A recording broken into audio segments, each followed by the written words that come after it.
Welcome back to the Cultural Hangover. I have some goodies for you today. We're going to be talking about Taylor Swift's new album. Of course, we must talk about that. Also, CDC's interesting change of language. We're not all surprised, but we're not forgetting the gaslighting, and also some interesting TikTok trends. So let's get started. Hope you have your coffee or your whatever you're drinking. Taylor Swift's new album. I know. To be fair, I have not been a Taylor Swift fan or a Taylor Swift listener since probably 2010. Okay. Not since Country Taylor was around have I listened to Taylor Swift and liked Taylor Swift. So there's been a big gap, but I decided that when she came out with this new album, it felt different.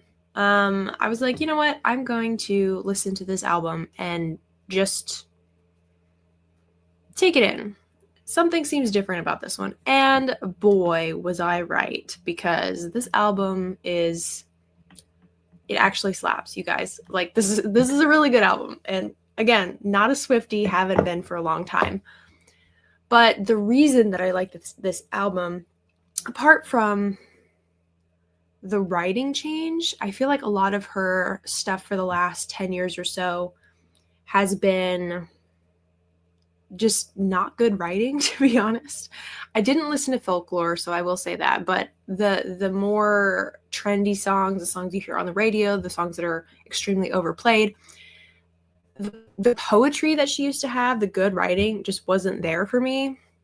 But this album was different. She had more of her original kind of thoughtful writing, in my opinion. And also, the music was good. Like, it's catchy. I find these songs stuck in my head quite a bit. And I don't feel guilty about it because they're actually good songs. They're not some, like, crappy... The lyrics aren't crappy, you know. And it's interesting because people are talking about Taylor Swift returning to conservatism, or if she was ever conservative, I don't know. But this album feels more conservative, which I don't know that I would say conservative, but it's definitely more wholesome, I would say. I don't know that Taylor Swift is ever going to be a conservative or identify as a conservative. Maybe later when she has kids, but in the meantime, this album I think is important because it is more wholesome and it talks about more of the stuff that she started with. And she's kind of come out of her girl boss era, and now she's in this era of like actual love and wanting to settle down, and her songs reflect that. And it makes me very excited for her. And so that's why we have to talk about this, because everyone who pretends they don't like her, but they know her lyrics anyway, she just committed the ultimate act of rebellion in 2025, which is writing an album about actual love. Not hookup culture, not girl boss revenge, not I'm the problem, it's me, or burn it all down and reinvent yourself with bangs. Actual love and commitment and family and stability. And that is just kind of mind-blowing as like for Taylor Swift, because she's basically the biggest pop star in the entire world. Everyone knows Taylor Swift. And one of the songs that stands out is Wish List. If you've not heard this, it's so like, I'm so surprised that she like put this out there and people are drinking it in. Basically, she is talking about how all she wants is him, and she's dreaming of a driveway with a basketball hoop, you know, because it's like kids, and she wants to have a couple kids, and the whole block will be looking like her husband because they're kids. Anyways, so having kids, whoa, mind-boggling. Taylor Swift wants to have kids, guys. She wants to settle down. She wants to have a family. And this is just really great. I am really enjoying this. And this is, it's just such a juxtaposition to Taylor Swift from like 2 years ago. And that probably just goes to show that she really is in love, and her and Travis are going to be very happy, I hope. And it also shows that the feminist industrial complex is kind of malfunctioning a little bit. And that's probably why you don't see as many of your liberal friends posting Taylor Swift's new album as her last albums. I've certainly noticed that. Because this isn't a girl boss type of album. This is more of a wholesome, centered kind of album, and it's refreshing. And I don't think that she's abandoned her message, so to speak. I mean, it's definitely a change of brand, but I think it's more of a growth of brand instead of a, switcheroo. She's growing, she's matured, she's ready to start this new chapter of her life. And it's bigger than Taylor. And what most people are missing is that Taylor Swift is a cultural vein. She shifts with her audience, and her audience shifts with her. If Taylor is publicly leaning toward more commitment, family, loyalty, a stable future, these kind of values, I hope that her fans, millions of young women, are craving the same thing, and they're going to be starting to move towards that. Gen Z is exhausted. They've been sold this self-empowerment that somehow always ends in loneliness, confusion, and a $14 protein shake. So Taylor switching gears is not just a personal statement. It's a cultural shift, a cultural earthquake, if you will. So that is my take on Taylor's new album. Honestly, even when I'm a fan of an artist or a group and they come out with a new album, there's usually several songs that I like and several that I don't like, even if I really like the group and I listen to them regularly. This Taylor Swift album, I'll be honest, there's probably like maybe one song that I was like, meh, I don't know if I like that song. Most of these songs are great, guys. Like, they slap. Just go listen to it, okay? It's good.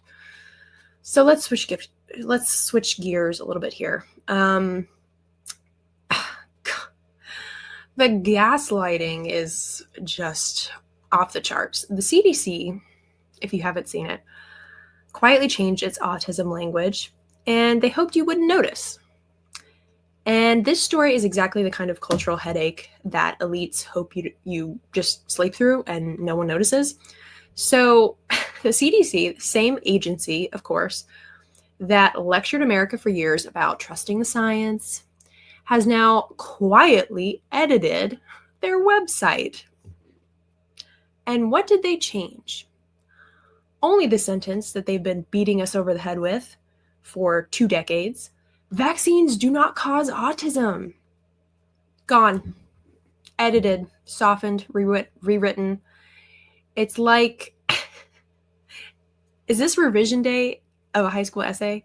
It now, I'll show you what it reads now. Let's look at, this is crazy, guys. Like, come on. CDC's website. Autism and vaccines. Ooh. Key points. The claim vaccines do not cause autism is not an evidence-based claim. Oh my gosh. Because studies have not ruled out the possibility that infant vaccines cause autism. Are you kidding me? Half of us are over here like, so you're telling me that we've been villainized and called crazy and kooks and have fractured relationships with family because everyone thinks we're crazy for suggesting that maybe there's a correlation. And now your website reflects it just quietly. You're not going to, come out and correct yourself. People have to look at it. They have to look at it. This is not cool, guys. Yeah, that's ridiculous. No announcement, no press release. No, hey guys, we learned something and updated our stance. Just poof. Overnight, the language shifts from definitive people who say this are crazy to this vague, softened, noticeably less confident statement, all the while hoping you wouldn't notice them trying to sneak out the back door. And gosh, obviously this is intentional, right? It's strategic, and it's always about protecting the institution and never about actually informing you. Because if the CDC were truly confident in the old statement, they wouldn't be backpedaling, they wouldn't be rewriting, they wouldn't be tiptoeing around, they would be doubling down like they had for the last 2 decades, but they didn't. They softened it because the conversation has changed. Public trust has changed. Make America Healthy Again is making a difference and breaking through the big pharma bullshit. And the evidence landscape is no longer something they can brush off as a smug, PR-friendly one-liner. Now, before the internet hall monitors lose their minds, this isn't about claiming, oh, the CDC admits that they absolutely cause autism and blah, blah, blah. That's not what we're talking about. What we are doing is calling out this pattern. And when public pressure builds, the institutions do not apologize. They don't acknowledge. They quietly edit their website at 2 a.m., pretending that nothing happened. It's like when a celebrity deletes a problematic tweet and just hopes people forget about it. The CDC knows the autism conversation is not going away. Parents have real questions. Families have lived experiences. Scientists outside the government bubble, are finally asking the hard questions. And the public is no longer satisfied with, because we said so. Just do it. Trust the science. So instead of being transparent, in CDC usual fashion, they tried the oldest PR trick in the book, rewrite history and hope nobody screenshots it. Guess what? We screenshotted it. So not so fast, CDC. We haven't forgotten how you gaslit us about COVID at every turn. We haven't forgotten how you fear-mongered and broke apart families over your gene therapy injections. We're not letting this one go. If institutions want trust, they have to earn it. You don't earn trust with quiet edits that you hope no one notices. You earn it with transparency, with honesty, with conversations, even uncomfortable ones. And instead, they double down on secrecy. And that secrecy is exactly why people stop trusting them. They stop trusting mainstream media. You can't preach science and then behave like a guilty teenager who got caught lying about where they were last night. Too many people woke up during COVID, and we're here to collect. Millions of parents are paying attention now. Millions of Americans who never questioned this before are suddenly coming out of their propaganda coma. And like everything else in this cultural hangover, the outrage, the censorship, the manipulation, all of it boils down to one thing. People are waking up, and the CDC knows it. And so it's time for us to drink some water and brace ourselves, because when these institutions start rewriting their own narratives, it probably means the next chapter is going to be pretty messy. All right, switching gears again, we need to talk about 2 trending stories that somehow perfectly explain America's collective meltdown. Being chronically late is not a disability. Yes, this had to be clarified, because we now live in a society where people don't just want excuses. They want official government protection for their excuses. Excuse me, sir, your inability to leave the house to get to work on time does not make you a marginalized community. Imagine the slippery slope here. If chronic lateness was a disability, where do we go from here? What's next? I can't come to work. I have a medical condition called Mondays. Sorry, I didn't finish the report. I suffer from a serious disorder called I don't feel like it. I'm entitled to full-time pay because my time blindness is federally protected. And the irony is, the people demanding this are the same ones who scream, "Why does no one take young adults seriously anymore?" Well, maybe it's because you need a 2-week recovery nap after being mildly inconvenienced by sunlight. This is happening in schools too. When I was in school, you had to see the school nurse if you wanted to go home early so she could make sure you were actually sick before they called your parents. Nowadays, kids can just be like, "I would like to go home to prioritize my mental health." And the school would be like, "Sure, yes, mental health. Go home. You don't feel like being here?" Makes sense. This is why they call us the snowflake generation. But this isn't even the wildest part of the news cycle. No. America went even further off the rails this week. And actually the last couple weeks, this has been trending. So there's this thing, you probably heard of it. It's called raw dogging flights. If you don't know what that means, don't worry. It's not what it sounds like. Or maybe it is, if you were raised on TikTok. Raw dogging a flight means getting on an airplane with no headphones, no phone, no book, no snacks, no distractions, just silence, just your own thoughts, just you versus the void. Imagine how obsessed with technology a culture has to be in order for just sitting in silence to sound odd. What do you mean you didn't charge your phone? What are you going to do for 3 hours? You didn't download your Spotify playlist? Like a little silence, a little mental space, a moment to breathe and not be bombarded with notifications, outrage cycles, hot takes. This is actually great. That's the cure for the cultural hangover, actually. But here's where it gets a little funnier. The only reason this is a trend is because silence is now rare enough to feel revolutionary. We've reached a point where sitting alone with your thoughts for a 2-hour flight is considered a brave act of emotional resilience. We're so overstimulated, so chronically online all the time and addicted to the noise that the absence of noise feels like some kind of spiritual pilgrimage.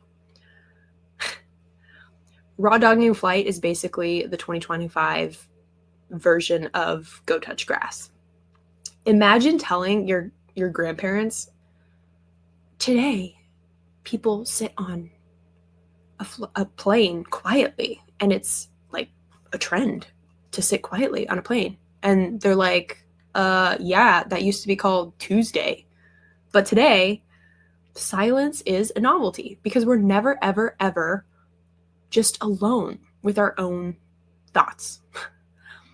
If you're not being fed content, you panic. If your phone dies in public, you immediately enter a state of emergency within yourself. If you forget your headphones at home, you consider calling in sick to work. This is a disaster. I don't have my stuff. It's like an emotional safety net to always have that stuff. So people walk around like this inner silence is a symptom of emotional collapse instead of just a normal human experience. People used to be bored, by the way, like in the 80s, like before smartphones. There was just boredom. You would just not know what to do. So yes, raw dogging a flight is good. It's grounding. It's detoxing and mentally healthy. But the fact that people are talking about it like it's a breakthrough wellness practice just goes to show that we've made overstimulation our baseline. Your brain is constantly juggling the endless doom scroll and the outrage cycle and the micro scandals. It's no wonder that silence feels like this new and strangely liberating experience. The same culture where people want being chronically late to count as a disability because we're officially allergic to responsibility is the same culture where sitting quietly for 2 hours is now considered like this heroic act of self-care. We can't show up on time, but we're brave enough to stare out a plane window for once. What? Make it make sense. There's so much craziness. Everything is so extreme now. Either we want total comfort zero inconvenience, or we throw ourselves into a sensory deprivation chamber at 30,000 feet just to feel something again. I don't even know what else to say about this. It's the same voice that says, I cannot possibly be expected to arrive to work at 9 a.m. And also, I am spiritually overwhelmed by this Uber Eats push notification. So yes, raw dining flights is good. I recommend it. Everyone should try it. Maybe just raw dog your day sometimes. Like turn off your phone. It's nice. And the fact that this is going viral and being analyzed and treated like a breakthrough wellness hack is hilarious to me. So maybe take a breath and turn off your phone and stare at a cloud for 5 minutes. Have a rest. Let your brain reboot, because if silence feels this radical, maybe we need more of it. Maybe. That's it for today. If you feel a little bit clearer, good, maybe you're a little fired up, even better, it means you're awake. You're going to wake up in this morning. And you're thinking, and you're not just swallowing whatever the culture and the mainstream is pouring this morning. So hit subscribe if you haven't already. I would really appreciate it. Stay awake, stay curious, and have a great weekend.